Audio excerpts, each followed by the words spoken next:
लक्ष्मी का व्यय करने वाले तीन प्रकार के लोग होते हैं, उत्तम, मध्यम और अधम। उत्तम व्यक्ति जो होता है वो लक्ष्मी को अपनी मां मानता है, लक्ष्मी के प्रति मां की बुद्धि रखता है।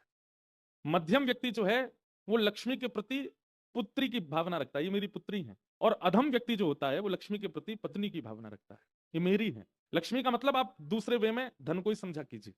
हमारे शास्त्रों में और हमारे सनातन धर्म में धन को ही लक्ष्मी माना गया है। तो प्रयास कीजिएगा कि तीसरी वाली भावना कभी ना बने, वो आपकी पत्नी कभी नहीं हो सकती। आपके अंदर कभी कभी ऐसी भावना आ जाती है, हमने मेहनत करके कमाया, हमने खून पसीना एक करके कमाया, हमने परिश्रम करके कमाया, हम भोगेंगे, इतना पैसा कमाया है, इससे हम ये बनाएंगे, ये खाएंगे, ऐसा पहनेंगे, ऐसा पिएंगे, इसके साथ घूमेंगे, उसके साथ घूमेंगे, यहां उड़ाएंगे, वहां उड़ाएंगे। इस प्रकार से लक्ष्मी अति होने पर उसका अपने उपभोग।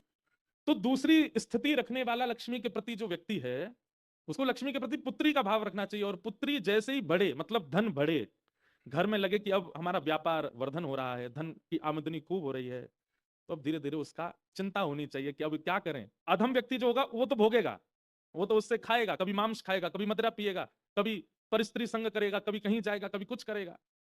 पर मध्यम व्यक्ति की चिंता कैसे बढ़ती है, लक्ष्मी बढ़ने पर वो सोचता है अब इसका ब्याह करना चाहिए।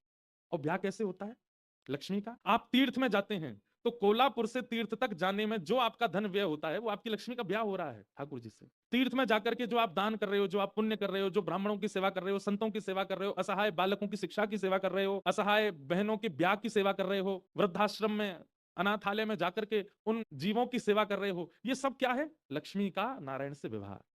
और एक बात कहें, ये सब तो है ही, फिर उसके बाद आप किसी वैष्णव को अपने नगर में बुला करके ऐसी भक्त चरित्र कथा करवा रहे हो।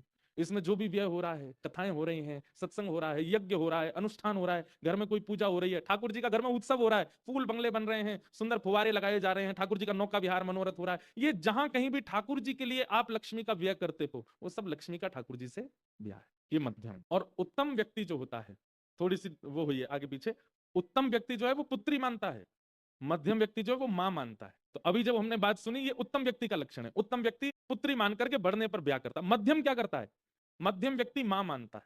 और बालक का भाव मां के प्रति कैसा होता है, ये मेरी हैं, ये किसी और को गोद में ना ले, ये बस मेरे पास ही रहे। छोटे बालक को, अगर छोटे बालक के सामने मां किसी और के बालक को उठा ले तो बालक घबरा जाता है, क्यों किसी और को, क्यों मुझे लो, पीटने लगेगा, उस बालक को दूर फेंकेगा। इसका मतलब क्या है, मध्यम व्यक्ति जो है वो लक्ष्मी का व्यय अपने कल्याण के लिए करता है। करता तो है धार्मिक अनुष्ठानों में, लेकिन उसका मतलब उसका उसका भाव कैसा होता है, मैं कथा करा लूं, घर में ही करा लूं, ज्यादा लोग नहीं हमें, मैं सुन लूं, मेरे घर वाले सुन ले, बस यज्ञ अनुष्ठान हो जाए, गुपचुप हो जाए, किसी को पता चलना नहीं चाहिए, ऐसे ही करा दो। पंढरपुर गए, मुझे वीवीआईपी दर्शन करा दो, मैं मेरे बच्चे दर्शन करके चले जाएं, बाकियों से उसको मतलब नहीं। मतलब वो लक्ष्मी का व्यय करता तो है भगवत सेवा में, पर अपना, अपनी पत्नी का, अपने बच्चों का, अपने परिवार का ध्यान रख के करता है, बस सर्वांगीण